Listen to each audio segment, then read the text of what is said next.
tekan rada. Pancen kok karo ngadeg iki jan. Wis. Buya. Marai Mak Ses. Heeh. Wah kurang ajar Mas Ses. Nggih pancene nggih ngoten lah jenengan nek nggih kalih ngadeg. Apa ya enek ndalang kok karo ngadeg iki lho. Senanang ya dukani Mbah Panut. Dalang ki lungguh sila tumpang lho. Ngono. Sikile tengen numpang pupu kiwa. Ngono kuwi. Umume iki ngono kuwi. Wedene enek sing kepletes ki ya bejane awak. Kenapa ta kok merambat-merambat? Cempala.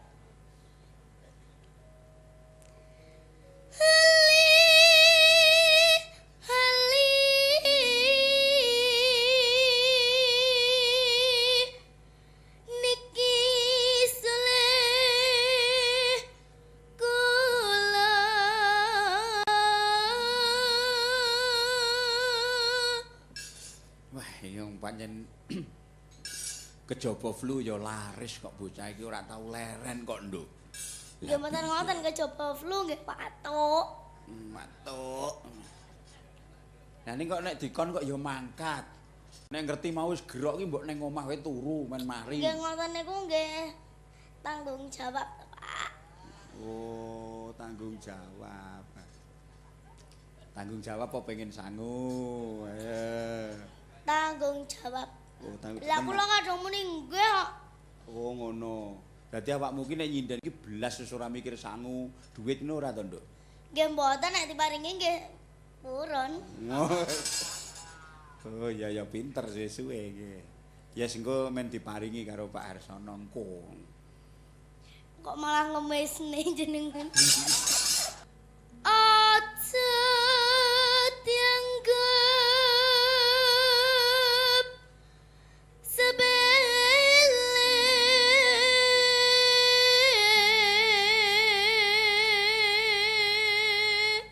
Banter suarane. Angger muni ora gerok ngono kuwi nglowo engkeng nganti bedahke le speaker. Tenan, Nduk. Apik tenan Mega iki suwe-suwe saya hebat. Bibit unggul. Heeh. Adikmu ya bibit unggul apa bibit penyakit? Duh komencing. Wis iso nembang urung adike cilik-cilik kuwi? Nggih, kedik-kedik. Sekedhik saged. Kedik-kedik. Oh, mbok ajari to. Ya, diwarai ya. Sok ben ana sing ngewangi ibu. Nggih kersane generasine mboten punah. Ya.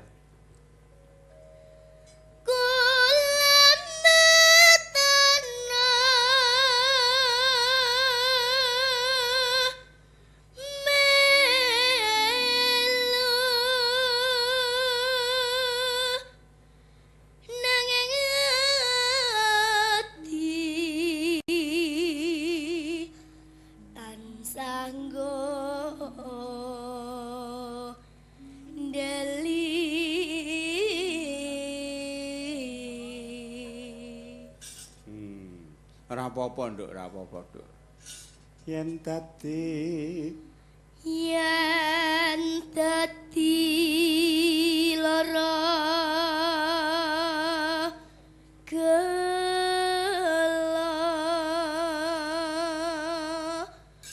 sedirinten dalu. Nah. Lengki telek wakses. Sik men diwangi karo Mbak Nur men. Sedih rinten dalu. Sedih rinten dalu. Bob.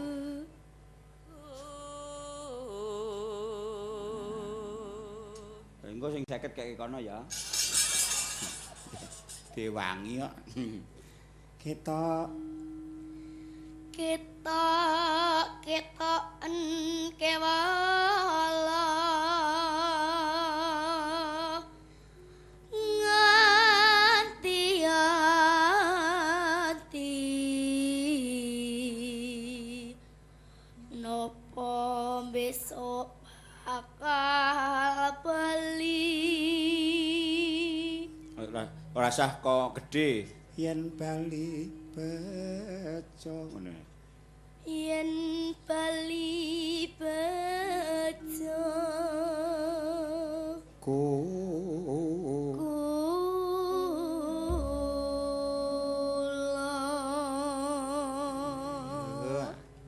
aku ki nek kowe nyuwara ngono ki githokku ki merinding ngono lho, Kak. Nek bayi semono wis pintere raja mak kek yo nek oleh duit sithik-sithik ngono kek ning omah go nyaur utang mbokmu. Aku ki nek nyawang kowe iki melas ngono lho. Oh alah ngen. Wong sak omah ming njagake gori. Kowe kok ngingu gori ning ngarepan. Alah ngoten-ngoten jenengan riyen nggih kula paringi ae kok. Nek nyang wong tuwa ki kula caosi ngono diparingi. Oh nggih. Sorry. Nyuwun pangapunten. Ngapunten Pakde. Heeh. Dipun Dipunaturi. Nggih, nah aku nyang awakmu aku maringi ngono ya. Nggih. Heeh. Nek matur nuwun jenengan warai. Ya iki wis dadi kewajibane wong tuwa nyang bocah ki kudu ngono kok. Nek bocah ora pernah kudu dipernahke. Ning nek enek wong tuwa sing ora pernah, aku ora wani pernahke. Kuwi kur khusus kanggo bocah aku. Ngono. Ga? Halo.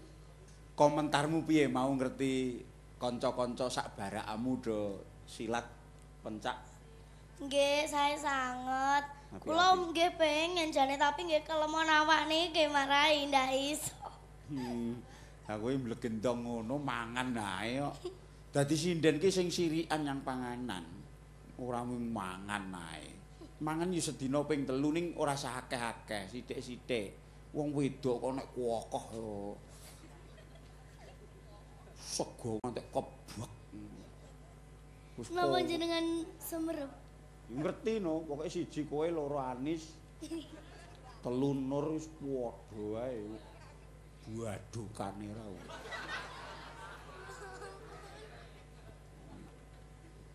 Wah, Grek, mau dicepaki ingkung to karo Pak Harsono. Sinden kok urung diujubke mara-mara njupuk ndas. Iya. Meh. Kak. Halo. Mengucapkan selamat kepada Esya Trate. Nggih. Pripun? Ya saorane yang kanca-kancamu kecil-kecil mau sing pinter-pinter, mbak-mbake, mas-mase ke mau sing kompak banget gerakane kuwi. Nggih, saya sangat nggih. Heeh. Kowe pengen ora mlebu kene, Esya? Pengen. Dipun tampi nggih Pak Harsono. Dipun ajari pencak niku ben awake cilik niku ben mboten kaya jendul ngoten. Saiki dandanane bareng wis pinter. Dandan dhewe, gelungan dhewe. Yes. Bocah semono wis mentas wis ora diwangi sapa-sapa, wis apa-apa dhewe. Ngresiki rai disaput. Kapuk entek njupuk keset ning sekolah. Kok nggih nemen. Kok ya kreatif men kok keset barang disuri banyu iki. Usuk-usuk ning rai. Ayo Kak, langgam Kak. Ngagem ali-aliku pamriye aja lali marang aku nadyan aku lambat analu besuke Legon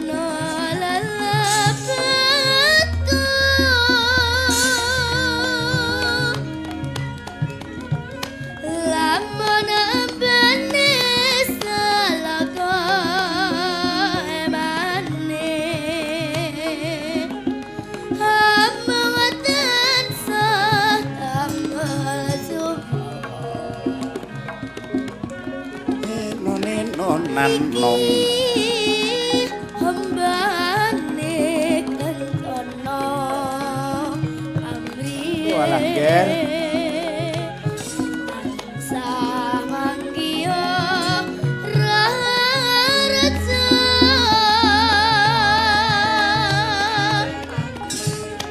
yen nganti ilang mripate jarene neno neno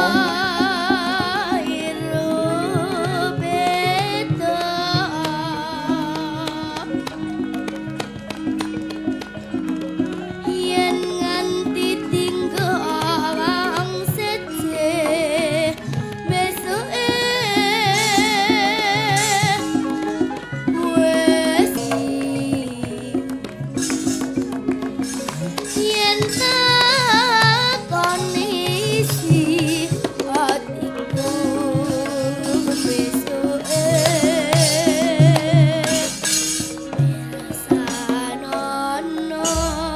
ali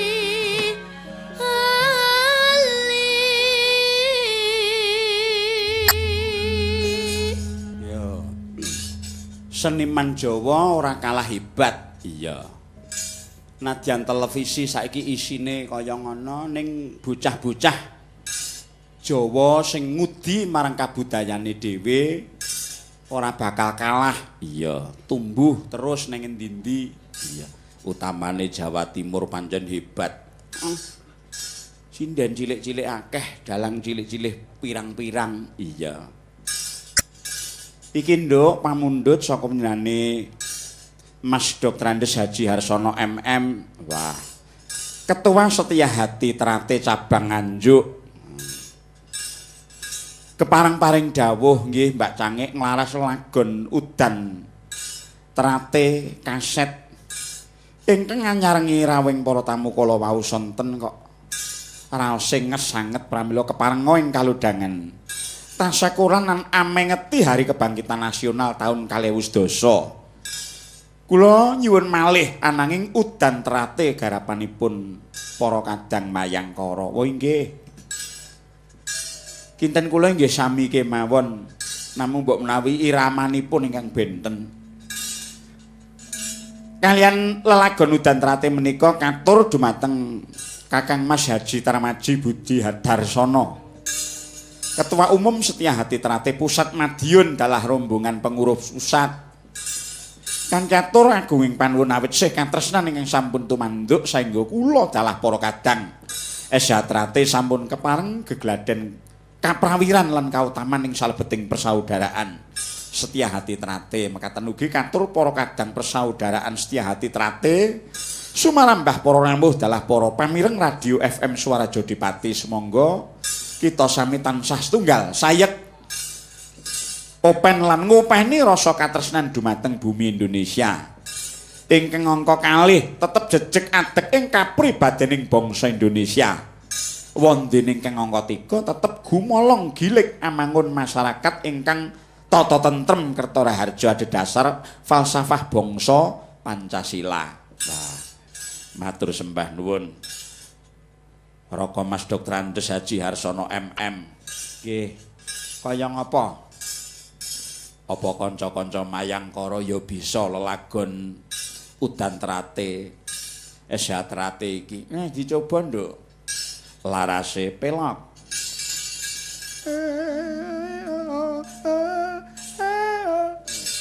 nambah cilik-cilik terus ayo coba kaya ngapa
esuke ngomandang lik. Iya.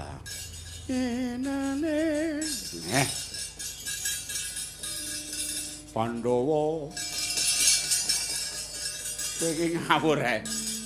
Ungguling prang Bratayuda. Suri putih. Kowe iki ora mudenge kok. Mula nek anu ki ngapalke aja mung ngendel kancane. Oh, sinden kok geno ngendel. Engko anggere sing nuwun sewu mengane tutuk ki ora patek mantep ngono ya.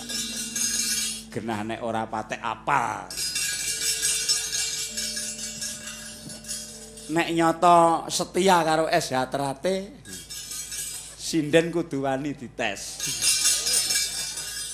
Ayo dites. Jiro lupat mo 67. Mega ora melu cah cilik kok. Sing iki wae sing gerang-gerang jiro lupat mo 67. 1 2 3 ya tak udah. Ayo. Ayo. Dung dung dung dung dah neno wong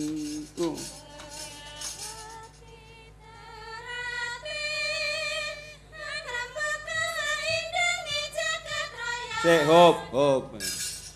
Mbok Demu Yatmi urung melu.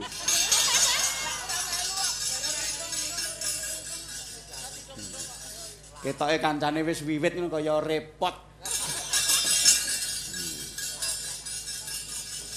Ya balungane ngantarke ngarep tok. Ning kok terus menengo. Tak dungdah, tung.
Sing brangkono gur melu keri dhewe. Ya.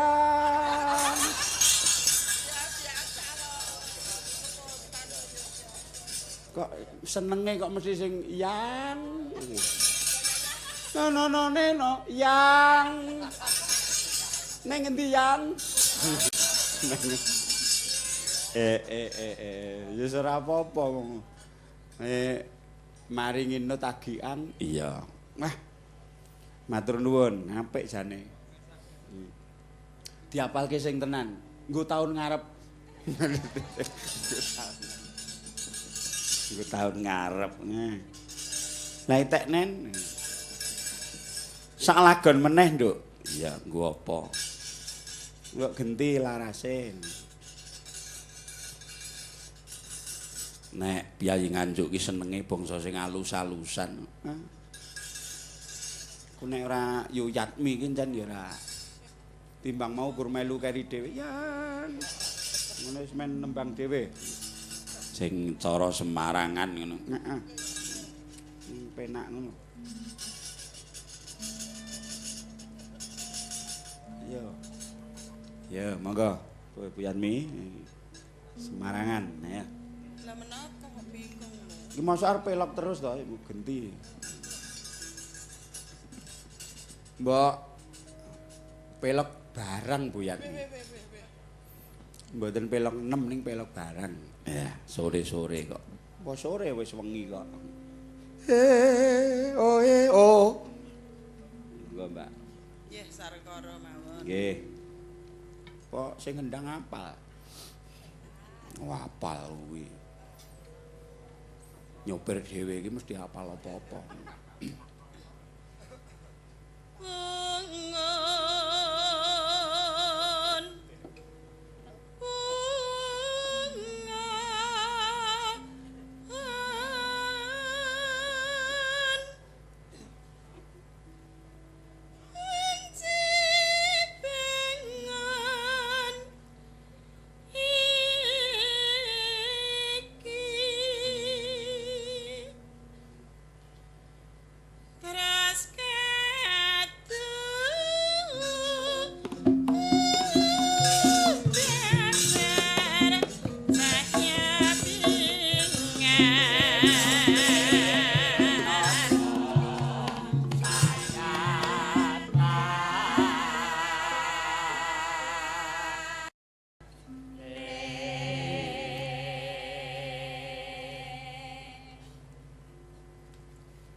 Gandeng wis wengi mengko disambung meneh ya, Nduk. Iya. Nek gara-gara ngono. Iya ya, Mak, iya.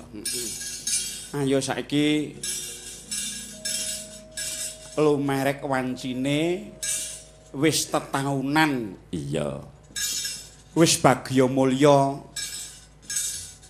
Sang Prabu Gandabayu dene kang putraning Kang Mijil Kakung ingkang nalika semana wis bali ana ing pepangkon kanthi wis diwasa. Iya ya, Mak, iya. Awake dhewe mung nderek memuji muga-muga bisa mimbuhi rahayuning negara Pancala ya, Mak. Nduk, ayo ngger. Kuku sing tupa kumelun kening kentyas sang abege kawengku sagung jajan nanging sanget tangi kipi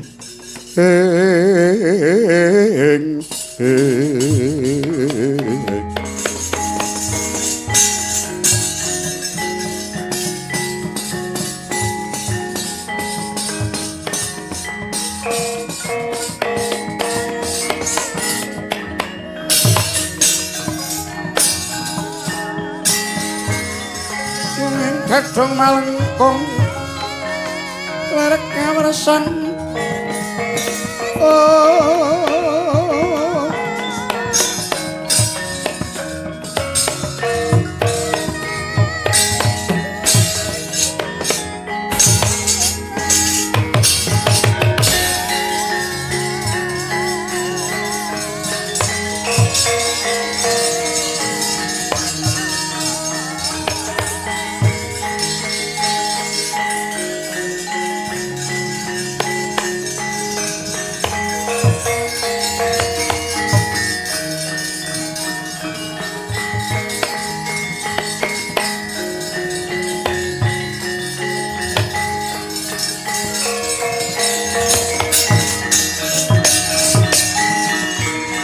langening kalangyan kelar pandamun sartinon lerega gunang sorotetan padang kasolan pacaring purnaming kakono dasare mongso ketika himanaweng himanaweng ring ujung ancala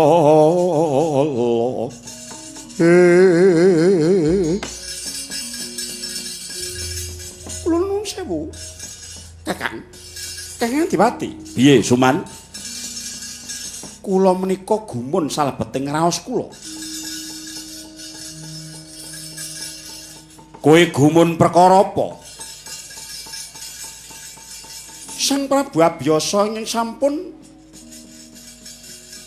rereh keprabon aman dita wonten ing Wukir Tawu. Sampun tetaunan negari Ngastina dipun lenggahi dening Rayi Paduka sinuwun Prabu Pandhu Dewanata. Ngunguning raos kula lho, kenging menapa? Sing ngandika Kakang Dipati menika sederek sepuhipun sinuwun Prabu Pandhu.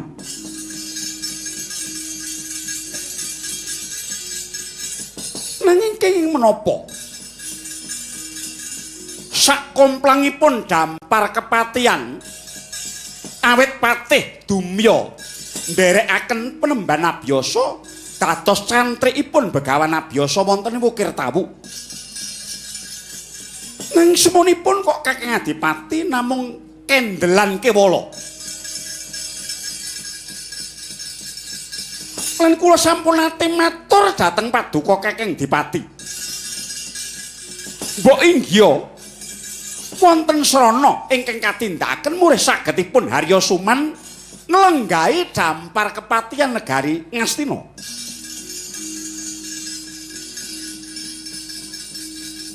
Rene nyatanipun Kakang Dipati mboten nate nggagapi dhateng raos kula. Pan Kakang Adipati mboten nate menggalih dhateng kamulyan kula. Mila mboten pokal menawi dinten mangke sinuwun Prabu Pandhu badhe mitaya dhateng tiyang liyan bebrayan. Tiyang ingkang nami Sucitra menika mapan wonten negari Ngastina menika namung wong ngenger, namung wong melu. Menika namung tiyang meguru. Meguru wonten ngersanipun sinuwun Prabu Pandhu. Meguring ngreh kadegdayan Jaya Kawijayan tosing balung uleting kulit. Ewadene sakmangke lajeng cinaket dening Prabu Pandhu badhe kawisuda dados patih negari Ngastina. Lho, ngumuning raos kula.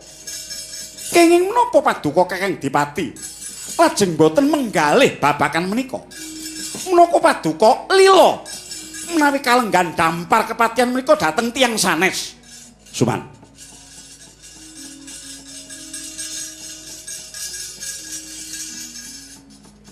Negara ingkang sentosa iku negara ingkang murah sandang pangan sepisan.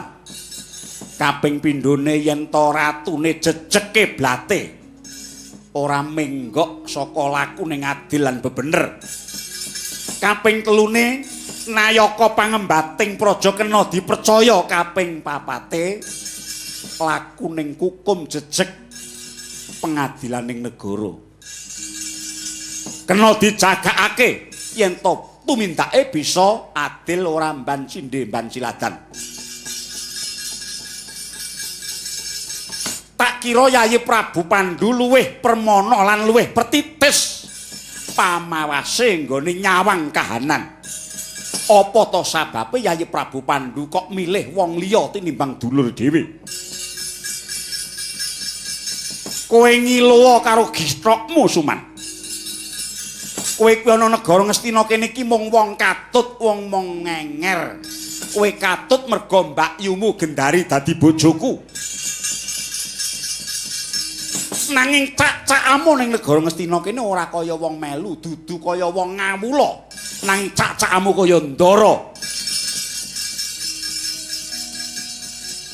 Lan tak kira Yayi Prabu Pandhu ngerti sapa sejatine Harya Suman. Mula ora milih kowe. Kang Dipati.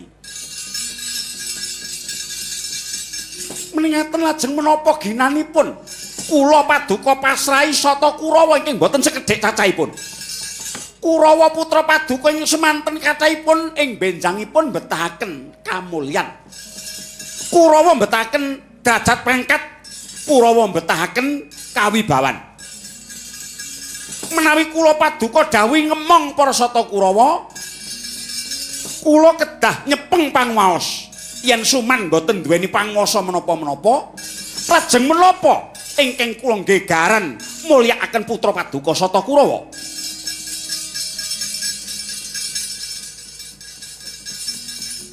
Iki urung diwisuda. Sucitra durung diwisuda dadi patih. Yayi Prabu Pandhu isih nenimbang. Nyatane Sucitra isih diboboti bebono ngleboni sayembara ing negara Pancala ingkang digelar dening Gandamana.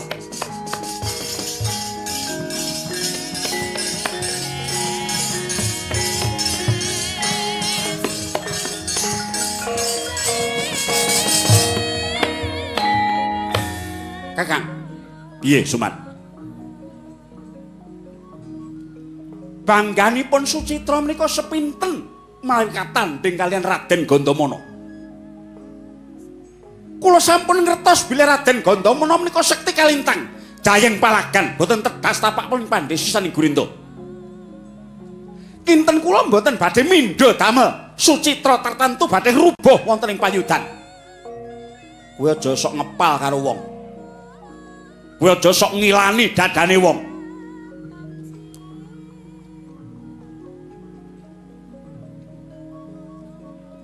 Yayi Prabu Pandhu kuwi ratu ingkang titih pamawas permana putus. Aja mbok anggep yen to Yayi Prabu Pandhu kuwi sak pepadamu. Pangira-irane Yayi Prabu Pandhu nggone nibakake pamilih marang Sucitra wis ditimbang lan diteliti njaba jerone. Nggih. Menengkaten kula badhe ningali dhateng negari Pancala. Mangke ingkang leres kula menapa Kakang Dipati. Kula badhe dhateng negari Pancala, kula badhe ngertos Sucitra kewirangan.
Anut lakuning Kurawenguni Sadiring Simanyu kena ing citra tandya yati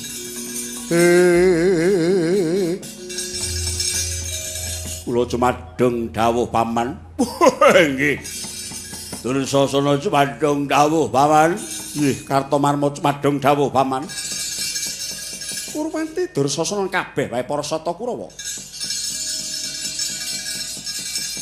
Wiwit dina iki aku mung tansah mbudidaya.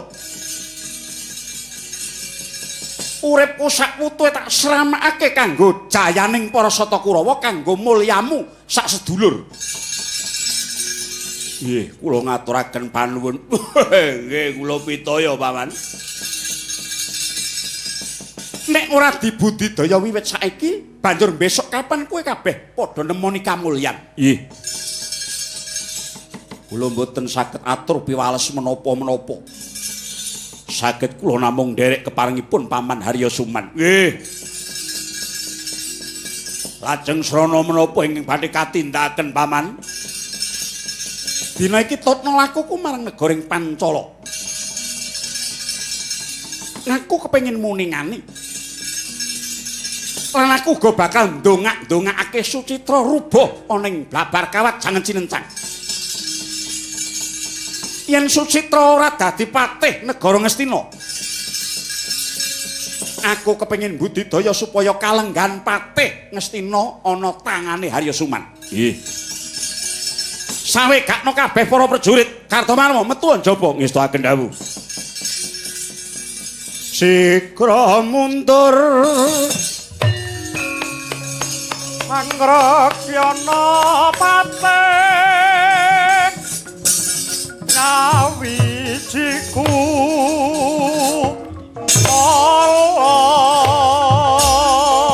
olong biasa begong rakit kekah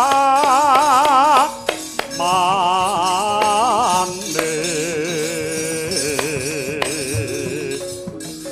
pendeperi kong tambur lan suling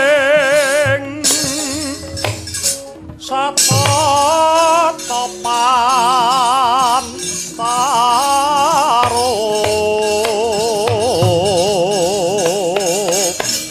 warsa suruh